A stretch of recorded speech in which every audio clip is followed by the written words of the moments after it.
but there is one question that's really bothering me. Breed Smith is my name, Deputy Breed Smith. And that is the question of how we see joined-up thinking in relation to climate change and reaching our targets. Because I was particularly alarmed by the EPA report when I read through it. I'm sorry I missed your presentation. But the EPA clearly showed that we're estimated to be between 9 and 14% below targets by 2020. And that's very, very serious on the one hand. But on the other hand, I'm in other parts of the Dáil and committees every day, and I hear, for example, the Minister for Agriculture boasting about looking forward to very much having the CETA agreement with Canada, so we can literally beef up our beef trade with Canada, and we're delighted that we've just done a big deal for live export with Egypt. Now, to me, that doesn't make sense, that on the one hand, we're trying to reach a position where we can reduce our CO2 emissions, and on the other hand, we're flying ahead with policies which will clearly increase them.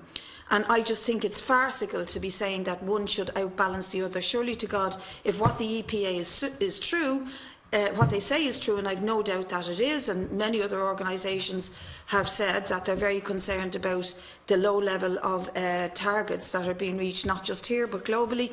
If all this is true, then surely we should be taking a more proactive approach to not just finding ways to use our land better, but to keep down our emissions in general. Surely every sector of our emission production should be looked at. And even like, I mean, I was thinking about buying one of these electric cars, carbon-free cars. There's very, very few of them being bought in the country. Out of the target of over 5,000, there was something like 560 bought up to Christmas of last year, because they cost a hell of a load of money. Now, none of that makes sense. To me, that on the one hand we're saying here's this great report and this is how we do it, but it seems to me like we're swapping CO2 emissions one for the other in order to try and pretend that we're keeping up with our targets, when actually the reality is, and all of the reputable organisations continue to say it, we're hurtling towards a very, very serious climate disaster if we don't take it serious. And I don't think this government is taking it serious. We're just shuffling the decks on the Titanic by not really challenging things like transport and agribusiness in a very serious way. And clearly transport is a problem. You drive up the M50 anymore and it's bumper-to-bumper cars for miles and miles and miles with one person in them. There's loads of disused railway lines around the country that we need to get back in. There should be big investment in getting railway infrastructure up and improving public transport to take cars off the road. I don't see any of this happen. In fact, recent arguments with bus drivers and current ones with Bus Éireann show that the investment in public transport is going down rather than up. So to me, this is all mad. You know, one side of the head is thinking a different way to the other, and there isn't a joined-up thinking in this government. And this committee, in some ways, should oversee joined-up thinking if we are to tackle the CO2 emissions problem and to reach our targets. Otherwise, lovely reports, great, very interesting, but where are they going to go? Where is it all going to end up? And it is a very, very serious issue. Thank you, Deputy. I might refer that to maybe the department. Someone. Sure. Yeah. Thanks, Chair. Yeah. I suppose, kind of, Deputy, it's a very wide-ranging kind of topic in terms of kind of the issues raised. But I think maybe taking up on the joined-up thinking issue, where we are at the moment, and I suppose kind of underpinned by legislation now since last year, is that kind of the whole idea is to have a whole-of-government approach in terms of how we plan, in terms of mitigation, and this is kind of, I suppose, kind of in terms of making sure that all the relevant sectors contribute towards the national mitigation plan. And as I mentioned earlier, kind of the key part of that will be trying to align policies within that national plan. And I suppose kind of to make sure that the plan itself is coherent, but also that the plan is actually kind of relevant to the targets that are there at the EU level, and also kind of in terms of our broad, I suppose, kind of overall commitments under the Paris Agreement that are there too.